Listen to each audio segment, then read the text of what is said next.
inside front cover of your notebook. Lesson 101 is a great lesson because that lesson actually is something that would fall under the category of real world problems. So the thing that you're going to be dealing a lot with over your lifetime is you're going to have to make decisions on different items that you purchase. Some of those items are going to be depending on price or quality. When we were first married and we moved up here to Washington and our kids made it to school, or in school, it became apparent pretty quickly when they reached about grade 3 or 4, that they were going to have to participate in sports.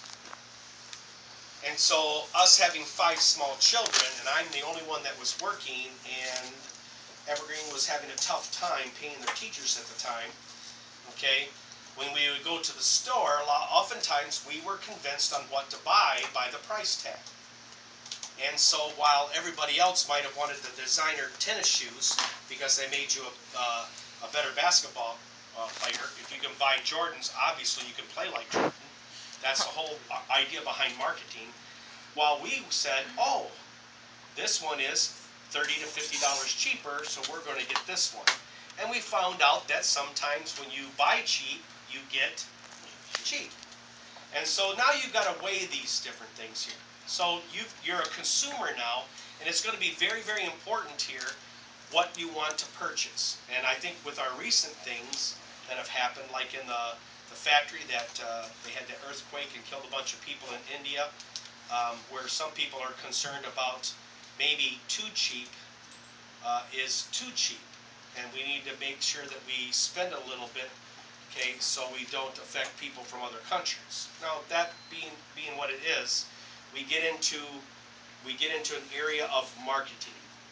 And so when you go into stores, you're going to be concerned about not just the word that says sale, but really how much markup is there. I think that you can pretty much realize that if a store like the Bon or something like that can sell a dress for $135, and then come Christmas time, it's marked all the way down to $15. I don't think that that dress costs anything close to $135 to make. They're getting some profit, because if they're going to sell it for $15 off the shelf, they may take a loss, but all the other dresses they sold before that, they've got some tremendous profit. And then there's stores like Ross or some of the other stores at TJ Maxx that have a contract with stores like Sears and with the Bon, to where when they get rid of their clothes, they buy them for a certain percentage. Okay, then they mark them up a little bit, and then that's how they make their profit. And that's what it's important if you're in business. Well, today we have problems that are based on that. We have problems that are based on a certain selling price. Now, the selling price of an item, if you're going to market it, a selling price of an item, the selling price of an item has to be equal to what 2 things? What 2 things would be part of the selling price of an item?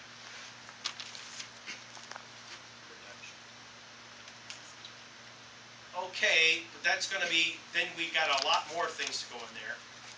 So it's a lot more than just production. You have to pay your employees, you have to pay for the building, you have to pay for rent and all that. So what would we call that? That would all be grouped into one thing. Purchase price? Yeah, it's what the item actually cost. I like the word cost, but the book uses purchase price, so we'll talk about that. The purchase price, which you'll see this quite often, the purchase price is what it costs that company to buy that item. Okay, so I like DeWalt tools. So Home Depot doesn't go to the DeWalt factory and buy one drill.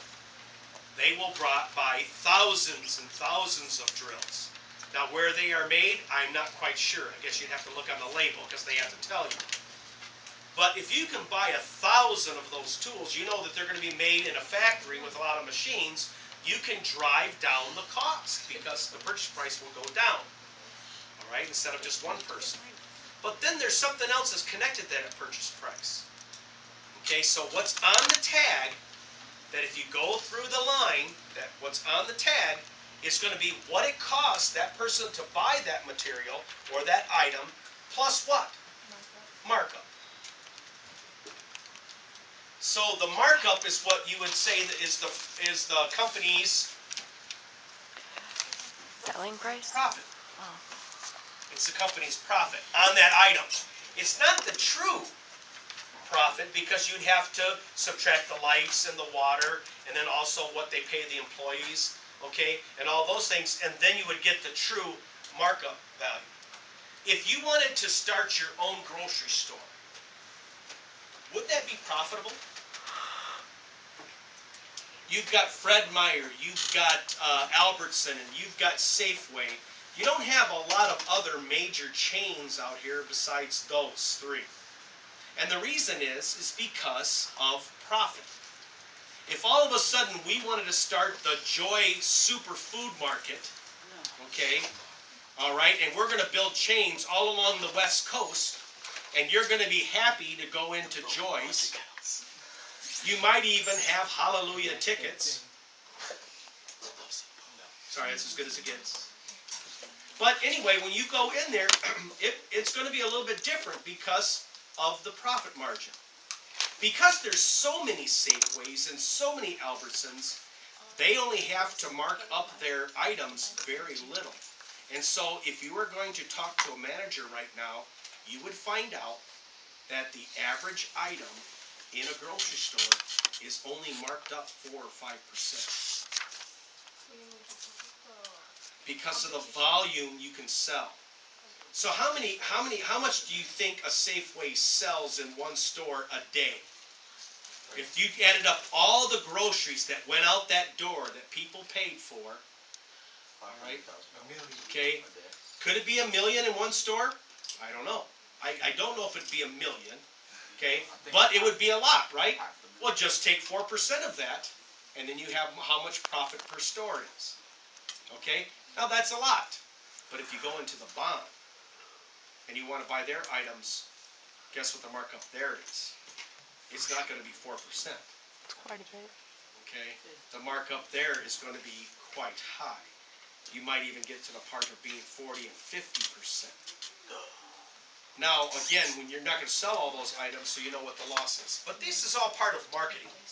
Okay, and when you get into those things, you know, that's where you can end up getting into trouble or making millions. And so people love to turn on their dial to the reality TV show Shark Tank, because then that's all about marketing.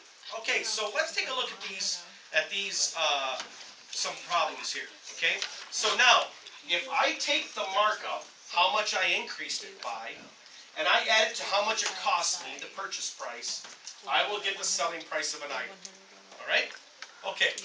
Let's take a look at problem number 2. Problem number 2. It says the purchase price of an item is $2,100. Okay? The person shopped at the bond. Okay? So the purchase price is $2,100.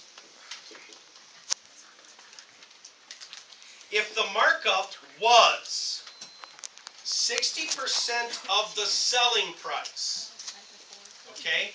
If the markup was 60% of the selling price, so what we have here is we have 60% of the selling price. That is what the markup is. Then they want to know, what's the selling price? Now, what do you notice here? We have 2 selling prices here, right? Okay, and so I could set this up like eggs or even ratios if I wanted to, but I like this one here. So 60% is what? It's 0.6. So I am going to change this to 0.6 SP. What SP is this? 1. It's 1. So if I want to find the selling price, I got to get all the selling prices together, right? So what am I going to have to do?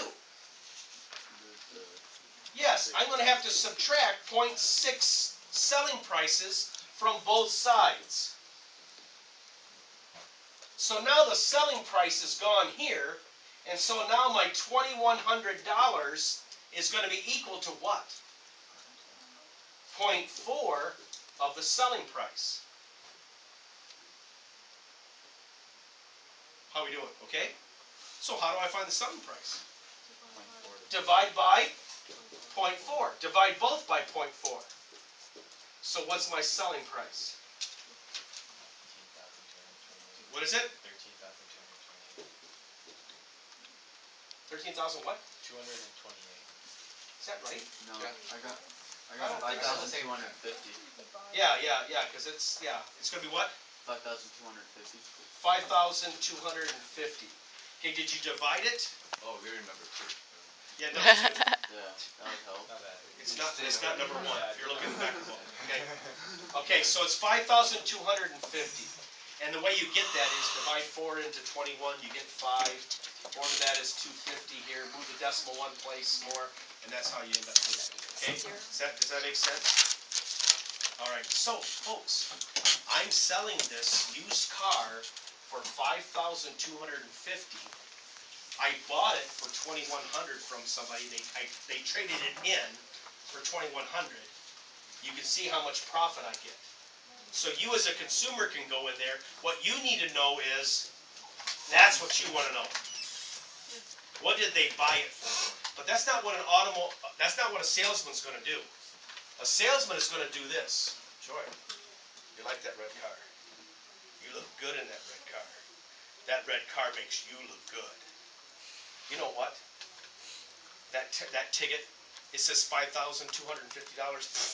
Today I'm going to sell it to you for $4,800 if you buy now. I saved $450, Mom.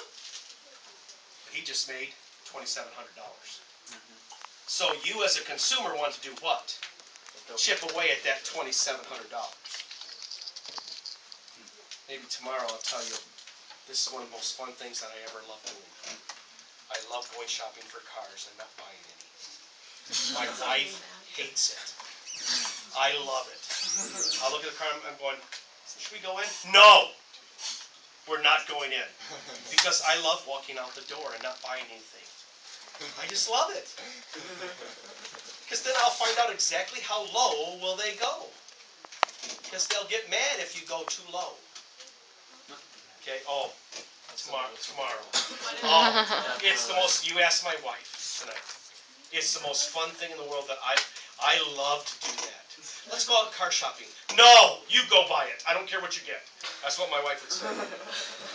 But then it's no fun. If you go shopping with your wife, guess what they do? They talk to you real quick, and then when you say, and this is what the first thing they'll say, Megan, okay, how much are you willing to pay for that car? How much are you willing to pay for that car?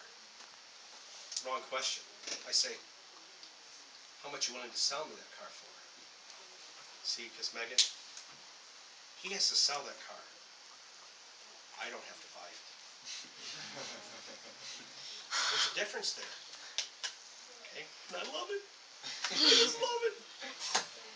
Because they go, okay, all right. This is as low as I can go. I don't believe that. Because I'm talking to you. If you really had the lowest price, I'd be talking to the guy above you. I love it. And then they say, have a nice day. Because I like my car. But anyway, okay. Yeah. Ask me a story. It's a great one. It's a great story.